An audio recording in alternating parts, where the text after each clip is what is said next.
Okay. All right. So, hello again. Let's now start our second session of the seminar. And we have the pleasure of having with us Diego Guevara, who is a very good friend. But besides that, he is a professor of economics at the National University of Colombia in Bogota. And he has just come back from a very interesting experience at the government. As you probably know, Colombia has, for the first time in history, a left-wing government with Petro. And Diego was initially deputy minister with José Antonio Ocampo, who you probably know as well. And later on, he himself became minister of economics there in Colombia. This paper with two other brilliant economists, Carlos Vescun y Camilo Guevara. And Diego, you're going to have 45 minutes to 1 hour, more or less. And then we're going to have a group of students who will make some initial questions, make some remarks and questions, and then we open the floor for the rest of the students. All right?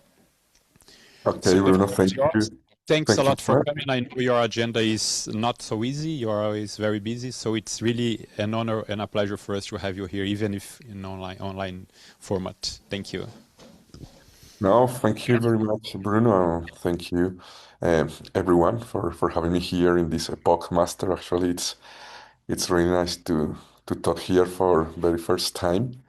Um, Basically, as Bruno just said, I just come back to the academia after 3 years working for the Colombian government. But part of my life in the academia, basically, I did my PhD dissertation 10 years ago in financialization, and I have been working with with a lot of people who is working in financialization in emerging economies, and actually like a couple, 3 or 4 years ago, Carlos Vescun, who was a student of Bruno in Campinas in Brazil, and he did his PhD there in different agrarian structures. I don't know if you had the chance to check the paper or not, but he has been studying a lot the land conflicts in Colombia, and we start to discuss, and also with my brother Camilo, and okay, basically. Um, Probably we can try to find some connections of financialization and land in peripheral countries. There are some concepts, actually, I'm not expert in agrarian structures, a little bit more in financialization, um, but I think that a first important message of this paper probably is that we need to study financialization with a different approach in emerging economies. But basically, today, with all the framework of subordinated financialization from Bruno Bonici and Ina Kaltenbrunner, probably all this guy, we have like a better framework to understand this. Because when I started to study financialization 15 years ago, or probably 20 years ago, many people say, but Diego, why you're talking about financialization in Colombia or in emerging countries? Actually, we call peripheral countries trying to use the structuralism, Latin American structuralism vocabulary, where you have center countries or peripheral countries. But let's say that we could talk about developed and emerging developing economies. And financialization in our countries, we don't have a huge stock market. So basically, we cannot talk about financialization in terms of complexity, but we can talk about, about financialization probably in terms of pension funds, in terms of public finance. And one specific dimension for this paper is the financialization of land. So basically, that what we want to talk in this presentation is the land financialization in core countries or in developed economies, where probably when we talk about financialization in United States, we're talking about complex derivative, uh, complex financial markets, and time after time is more complex. Actually, when you create more regulation, the level of financial innovations grows really fast. I did a paper like 10 years ago that about financialization stages in United States. And probably what we found there is that in the golden years of the capitalism, that it's supposed that we had more regulation in the capitalism, immediately the level of financial innovation growth up and are really fast rhythm. So it's important. So just going back to the paper, this is the structure of this paper, trying to talk about one thing is financialization in core country, even land financialization in core countries. Uh, is completely different that land financialization in peripheral economies. And this is because in peripheral countries, the agrarian structures, I'm going to talk a little bit here, are completely different. Still, it makes sense to talk about that the Wall Street consensus makes sense as a framework to study this a little bit. So let's start with really fast. I am pretty sure that you in the pop master are really familiar with the financialization topics. Actually, I should confess that probably the very first people that I read about financialization were some old professors from what it used to call Paris 13, that now we know that it's Paris Sorbonne, but probably 20 years ago, there were some Marxists, Dominique Plion, Suzanne de Brunov, and I think that probably it was more than 20 years ago, the first time that I started to read about this idea of financialization. But probably a general definition of financialization is when you have this rise of financial motive actors. But there is something that I like to emphasize when I talk about the financialization, and is that when we talk about the financialization in the heteros literature, it doesn't matter if it's post-Keynesian or if it's Marxist or from the French regulation school. When we talk about financialization, we want to highlight the problematic dimension of the rise of the finance. Usually, when we talk about financialization, we don't want to highlight the good things of finance, that probably it's easy for you to try to do different payments. And this is a clear difference between financial deepening or deepening and financialization. When we talk about financial deepening, we're probably talking more in the orthodox literature, trying to highlight, let's say, the good things from the financial market. Uh, but in this heterodox literature that we have the approach in the different schools of thought, we're talking about a problematic dimension.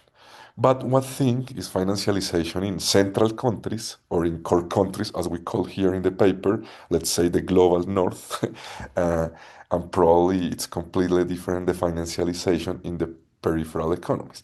And probably this is the reason I want to highlight here that have the screen that we have started to code about variegated financialization. If you take a look to the literature from Bruno Bonici and Ina Kaltenbrunner and different people, um, actually I did a paper with them about pension funds in Colombia and Peru. If you are interested, these are really nice papers that shows how a specific dimension of financialization for Colombia and Peru is how the private pension funds start to invest abroad of the country in complex financial assets. So when we talk about variegated financialization, we are saying that financialization is different in the center or in the global north. It's completely different than in the global south. So this is the reason why I say it here. Let's see, look at financialization in peripheral countries. We don't have the huge stock markets or complex forwards or swaps, but probably when you are working in public finance, and this is a small parenthesis, you feel the pressure from Wall Street. And probably one of the nice experience to work in the Colombian government, being a heterodox economist, uh, is the opportunity to talk face to face, go to Wall Street and see that these guys, they don't care if you want to do public education or whatever you want. They are ultra focusing your fiscal balance in the in the primary balance, in the fiscal rules, and that's all. Basically, if you are if you send good signals to them, for them it's okay. But basically, it's the pressure from financial capital that you need to have an an order, or let's say a completely structured primary balance. Let's say this idea of sound balance is what they care when we talk about public finance.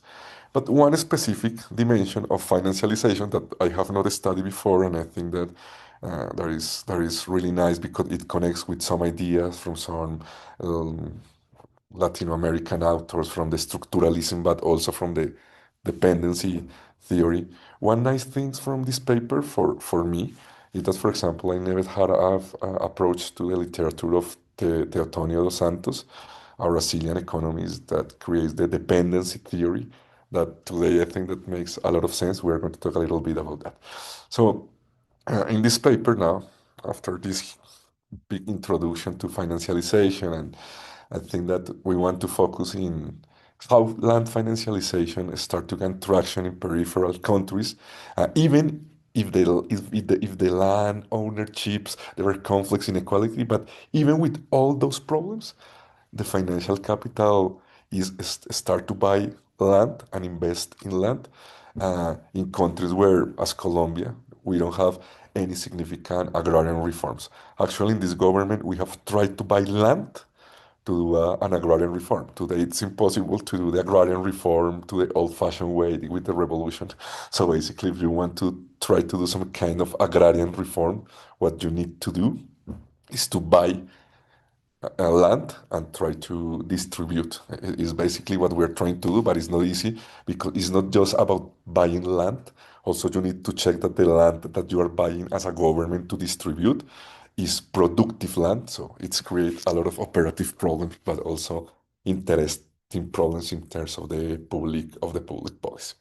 So there is an important departure point of this paper, and I am pretty sure that you know the different motives of the money in Keynes. In Keynes, we have the transaction motive when you want to exchange goods and different things. You have the precautionary motive in Keynes. If you really want to save money, it's something is going to happen. Usually, you try to keep some money, and you have the speculative motive in Keynes trying to see, okay, if I try to keep cash or I try to keep money, because I think that the value of this money is going to change in the time. In countries like Argentina, the people try to hold dollars because at some point of the day, for them it's precautionary but also speculative. In this paper, we tried, and actually it was an idea from Carlos and my brother, it is their idea to try to use this motive in Keynes applied to the land. So basically, you can try to talk the land as a quasi money. And you say, okay, why? Because, for example, if we talk in terms of the transactional motive in Keynes, we could talk about, for example, agricultural production. When you produce different goods in farms, you sell these goods, so probably the land, it makes sense to associate the land to transaction motive. When we talk about precautionary motive, we could talk about the territorial control. It means, for example, in our countries, a lot of different groups, let's say sometimes if they are guerrillas or armed groups, or even big investors, different actors, they try to keep the control of big extensions of land. Um, in terms of territorial control. And of course, the land as a financial asset. Actually, we will talk a little bit about that. So this is important. Let's say that probably land compete with money in terms of uncertainty and is a safe asset in peripheral economies. So basically, we have 7 different sections in the paper. Uh, Most of this paper we have tried to connect different secondary source um, reviews.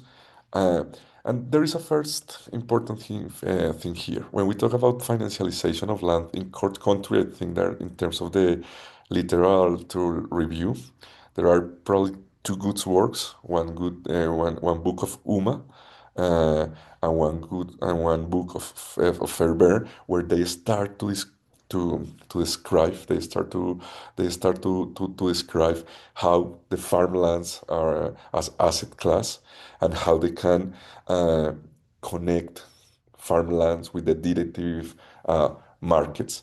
And also, this is going to have some kind of impacts in terms of speculation. There is also food retail financialization, corporate concentration, but still there is a formal tenure of the land, and this is a really important. We will talk a little bit later about the multimodal agrarian structure, and probably in the central countries you have small owners, medium owners, big owners, but even is a little more equal distribution of the land tenure. and with all property rights. In the periphery, it doesn't happen. So probably the literature of financialization of the land in the core countries is not going to apply to the financialization in our countries, right? Um, so when we take a look to the financialization of land in core countries, is connected with speculation in commodities. There is a lot of food retail financialization. Um, there are some regulation, but it enables some kind of gain for financial markets in terms of the existence of formal markets. So probably in the north, the global north, you have agricultural derivative, the futures, for example, as a financial derivative. It's really old. It's actually from the Chicago stock market more than a century ago. But you have a lot of risk management in terms of agriculture derivative. But in the other side, in our countries, in the peripheral economies, probably you have some derivatives, but they are small. Also, in terms of the food retail, actually, this is, let's say that it's a little bit more global, but we can talk today about financialization of food. This is another topic, but when we talk about financialization of daily life, there is a nice book called Financialization of Daily Life, and it say, from the food to your pocket with a credit card, we live in a financialized um, uh, word. And basically, the main idea in the central countries or core countries, as we call the developed economies, is about assetization. And land and not nature as a financial instrument. Probably this is a huge, big topic. Uh, and just a small parenthesis from the experience of the government. Actually, one of the most important bets from Gustavo Petro was the idea to go to the financial markets and try to sell the idea of debt for nature. And you say, okay, we want to take care of the Amazonic jungle, but we need some kind of debt relief. And it's so funny because when I used to go to the different financial centers, London or New York, immediately all the financial actors they say, amazing, we have this specific derivative for nature. Actually, we did the sustainable linked bond for Galapagos in Ecuador. But basically, it's how you can assetize or try to convert any nature good in an asset uh, and and and you can try to sell this as a debt for relief, but this was not our intention. Our intention is okay, how we can try to decrease a little bit the level of debt, because if we want to take care of the jungle, it costs money. We need to pay a lot of families to take care of the jungle. Different programs is not for free, and we need some kind of debt relief. But it never happened. The financial capital, the financial market, they offer some specific product or products, but trying to find rents and trying to find um, uh, new earnings. This is important to mention. So basically, like, the first things I probably just want to remark is that in core countries, probably there are differences regarding peripheral countries because there are some financial innovators that probably the financial innovations that probably have more impact in the global north, where you have a more consolidated financial system. Probably the agrarian problem is not the problem that we have here. For example, an important thing here for the second part of the presentation is the idea of the regressive agrarian structure. And usually, what is a regressive agrarian structure when you have like a huge amount of land concentration. Just as a quick example, you know that the Gini coefficient is a distribution coefficient that we usually use for income inequality. But also we can try to see land inequality with the Gini coefficient. You know that when the Gini coefficient is really close to 1, you have a lot of inequality. The Gini for land in Colombia is around zero point 0.9. It means that just few people hold a lot of land in the country. And probably this kind of Gini index is similar in other parts of South America. This is not the same case in the global north. So this is why we say that in the global south we have regressive agrarian structure that it's bimodal, Bimodal is that you have few owners with huge extension of lands, and probably you have a lot of really small owners, peasants, or small farmers with little portion of land. This is what we call bimodal. It's completely different than multimodal or unimodal, that you have a better distribution of the land in the global north. And also in the global south, you have the social movement, you have some kind of resistance, you have conflict, and basically the origin of the conflict in Colombia, and this is the reason why we still have different guerrillas in some areas of the country. It was born more than 60 years ago in terms of the land conflict. So this is really important to recognize this approach. So this graph probably resumes the important part of the ideas that we want to highlight in this paper, and is that the financialization in the core countries is completely different to land financialization in peripheral countries. When you have in the core countries this idea of multimodal agrarian structures, or let's say a better distribution of land that you don't have in peripheral countries where you have bimodal agrarian structure. But despite we have bimodal agrarian structures, and despite this different agrarian structure, there is still a space for financial capital. And this is the reason why here we said, let's say in the center, in the core countries, you have derivative, you have real estate investment, you have some ETF, you have other financial innovations that probably you don't have in the peripheral countries, but you have agribusiness, you have land grabbing, uh, you have a lot of concentration of land, informality in land tenure. We have a regressive institutional arrangement. Basically, there are not a strong institutional arrangement trying to support a better distribution of land. And of course, in the global south, we are primary export oriented profile.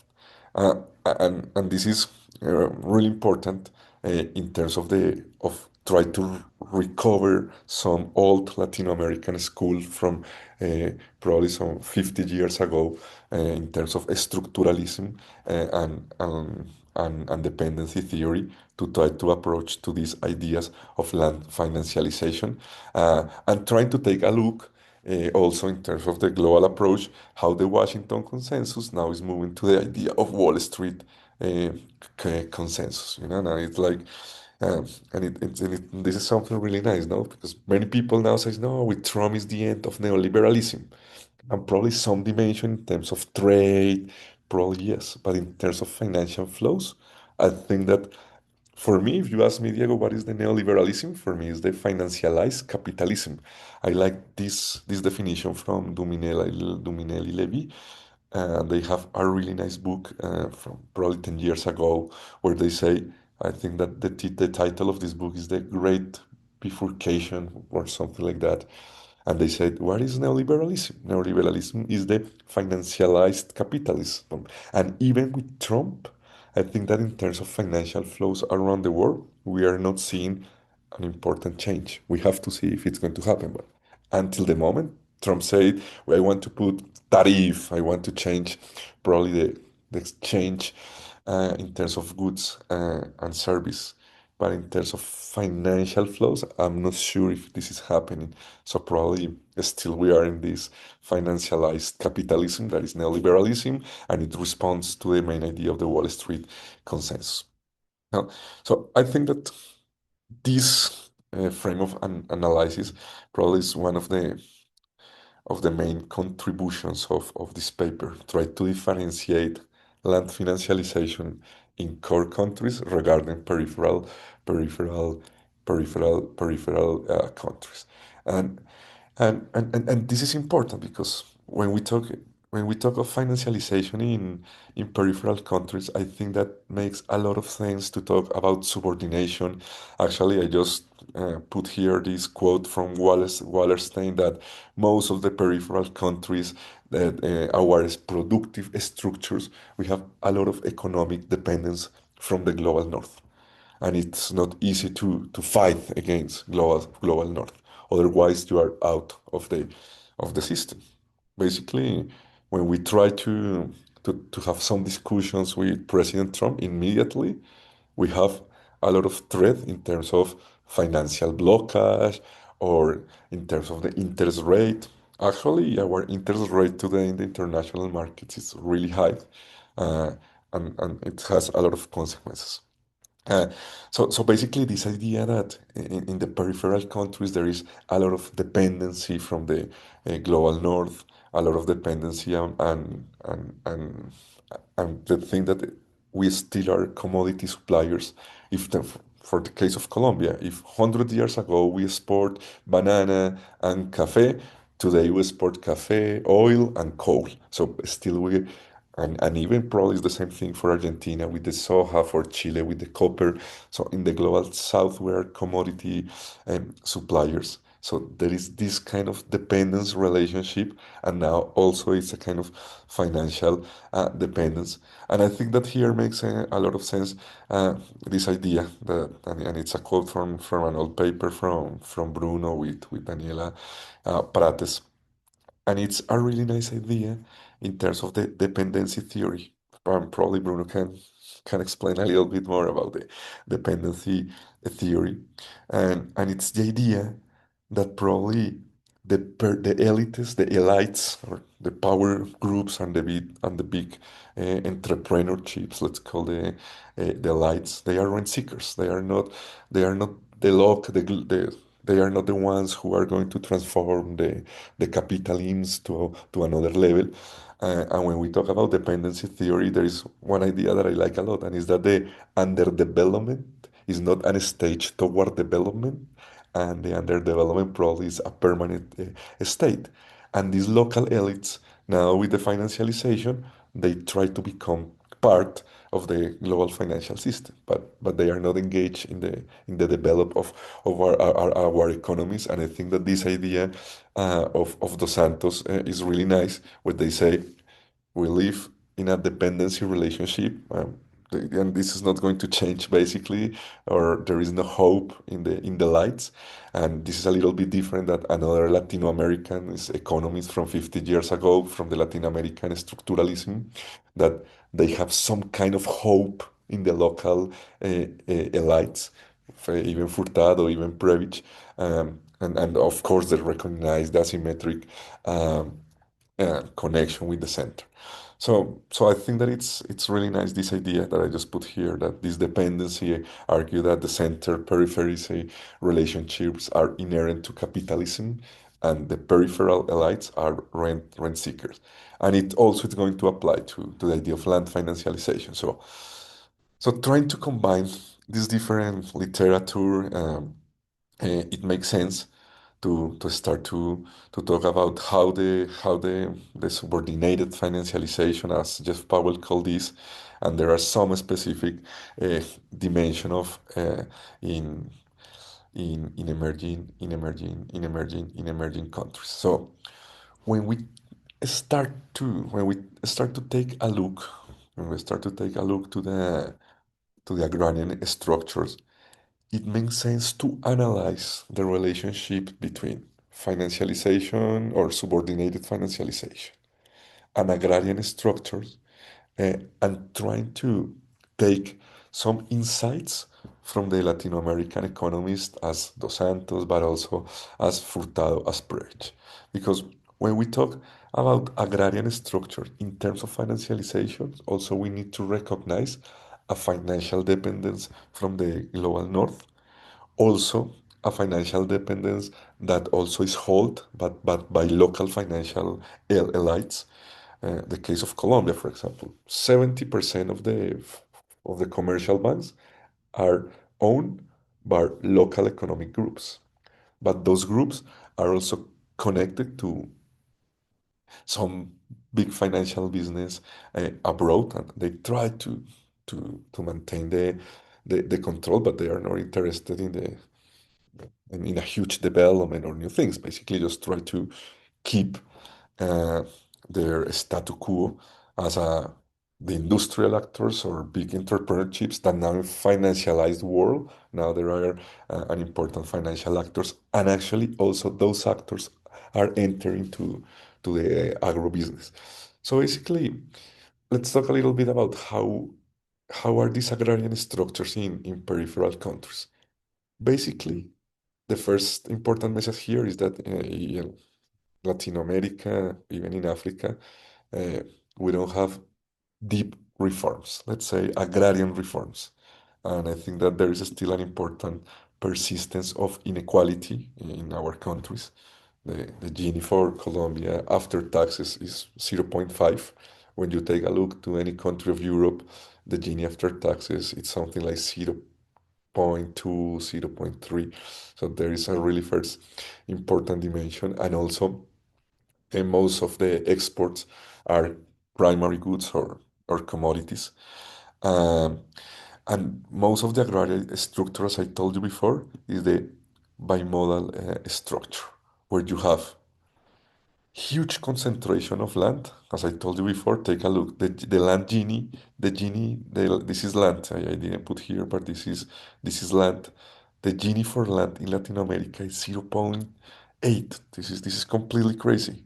This is completely crazy. But imagine I have a small flat in Bogota of 50 square meters, and an important land owner, he can have kilometers and kilometers of land.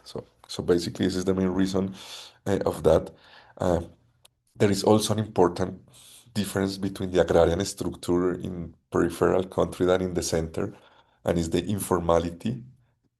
In many parts of the country, there are not specific property rights, but there is people who try to own and control the land. There are some armed groups who have also the control. Uh, so even with all this kind of disorder, let's call this kind of complexity, where you have inequality, this idea of bimodal structure that it's super regressive, and there is an, a completely distribution problem. Uh, Even with all those problems, the financial capital try to manage these structures for profit without improvement. So basically, even with this level of disorganization and conflict and no property right, even with that, still there is a space for the financial discipline, or try to manage structures for profit without improvement. And how are these forms of discipline? Some forms of discipline. One of that is, for example, the agribusiness transformation. I think that for sure, if some of you are coming from emerging countries, for sure, uh, is that after 2008, actually, we have that financial actors start to try to think in mega farms. They try to start to invest in big agriculture uh, programs. I think that now it's also an important asset. And let's remember what we said at the beginning. Probably if we compare land as money, it's you have the precautionary motive, the speculative motive, the transaction motive, and you have these three motives that are important also for financial for financial markets. So probably the agribusiness transformation now it's part of the portfolio of some big financial companies. Of course, it has some impacts in terms of concentration, in terms of environmental problems, in terms of precarious labor. In our countries, in Colombia, for example, you have 50% of informality.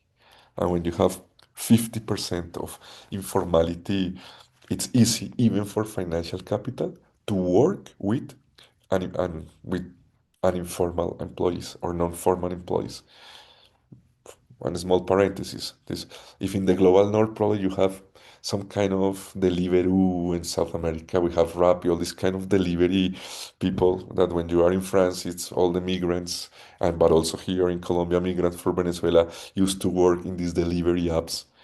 And this is informal work, it's precarious labor, but it's connected to the financial capital because who is behind of this kind of this kind of apps like Uber, like Deliveroo? This is just financial capital they're trying to find um, to find rent seeking. Well, and it's that, and they try to and they try to accoplate, they try to see how they can get profit in emerging economy despite the informality. In South America, you have Uber Motos. You can come because there is a lot of people who use the motorbike to transport, but they also you can use and this is completely unsafe. But it's just a quick parenthesis, how the financial capital can try to find and can try to find rents and try to work in a rent-seeking scenario, even in informal economies. And the same thing that I'm telling to you for the digital economy, it works for the land.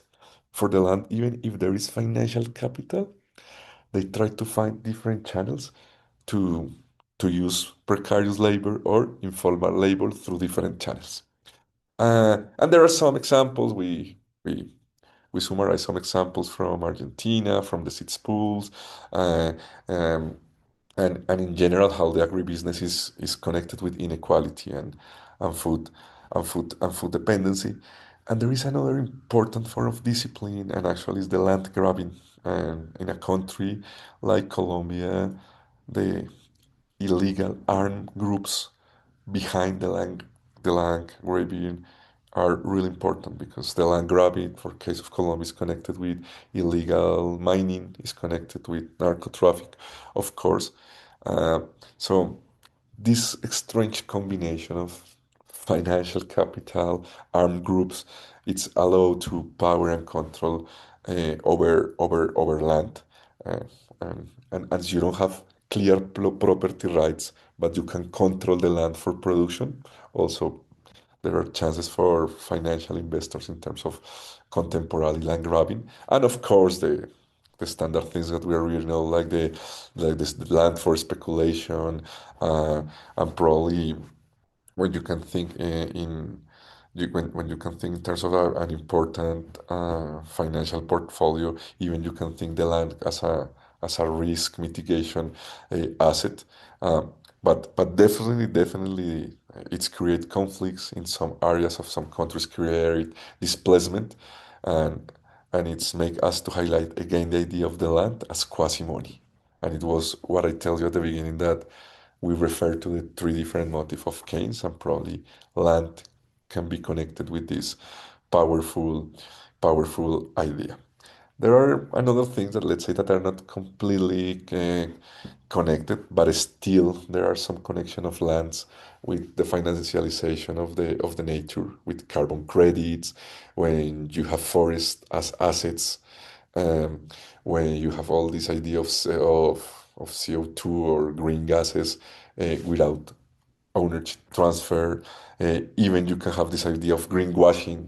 I don't know if you are used to this idea, but you try to pretend that anything is green, uh, and immediately you try to sell this, or you try to asseticize or convert in asset any any process, try to sell this as green to the financial world, but it's not.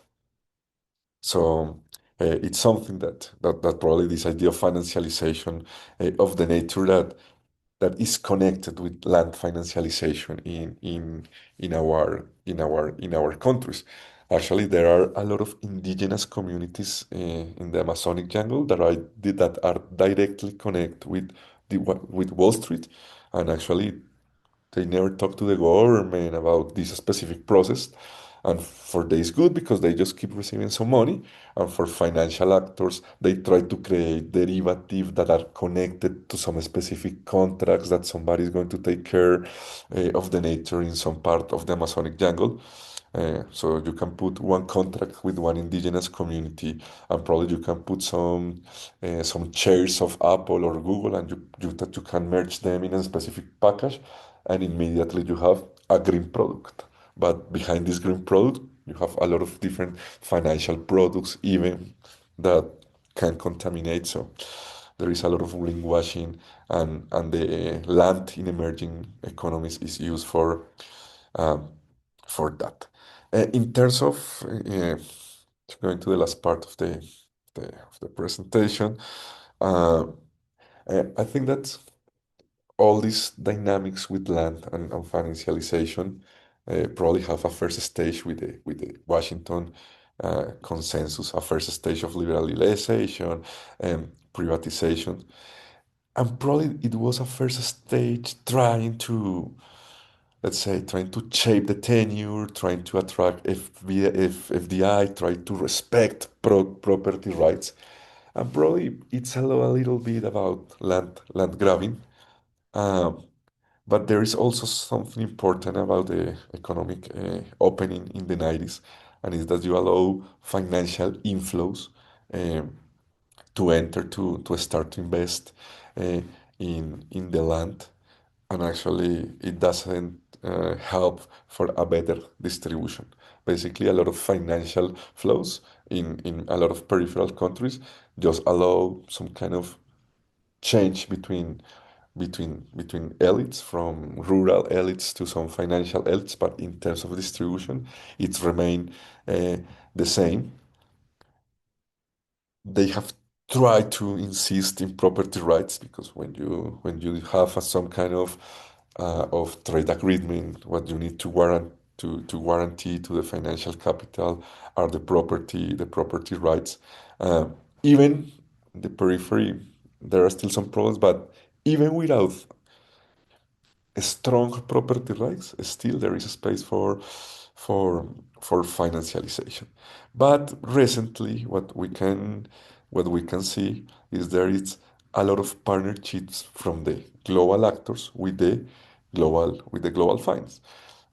So, for example, when one bank from Colombia, just for say something, the owners of the bank are Colombia. They sell these banks to some big financial corporation, and now the all local elites, now they are shareholders of the global finance. Or the same with the beer, for example. I think that the beer, when you drink your local beer, you feel proud that you're drinking your local beer. But probably most of the local beers now are owned by the big financial groups of AB, InBev, or these big companies. And the local actors, the local owners who used to be local owners, now are owners of 5 or 2 or 3% of the big global financial company. So basically, this idea of Daniela Gabor, that it's super powerful, of the Wall Street consensus, is really strong. And I think that the this idea that I put here, that I just insert from the paper here, I think that probably is the main idea of this paper. How this new financialization is taking advantage of this specific agricultural structure. So I think that this picture of is really important. So just as conclusion, and just to finish, try to be in the 45 minutes. I think that the key finding here is that probably even in the periphery, the finance disciplines regressive structures without resolving the distribution of the land. And even if we have informal markets that the property rights are not well defined, even there are space for financialization in the periphery, and actually it's going to perpetuate the vulnerabilities, the dependency, the conflicts, and inequality. Even with financialization, probably the structural problems of the land in the periphery are not changing, but are creating new rents for the financial for the for the financial capital. Of course, in terms of policy of implication, we try to promote reforms, but when you are in the government, you start to face a lot of pressure for different political groups, for different interest group. And you need and actually think that in this government we were able to do a couple of important things in terms of try to buy land for the small farmers, try to put a little more control and taxes to an important landowners, but you face a lot of pressure from big business, and it's not easy, because at the end of the day, the land is quasi money. And if the land is quasi money, you can use land for transaction, precautionary motive, or speculative motive. So I think that those are the main ideas of the paper. Thank you very much.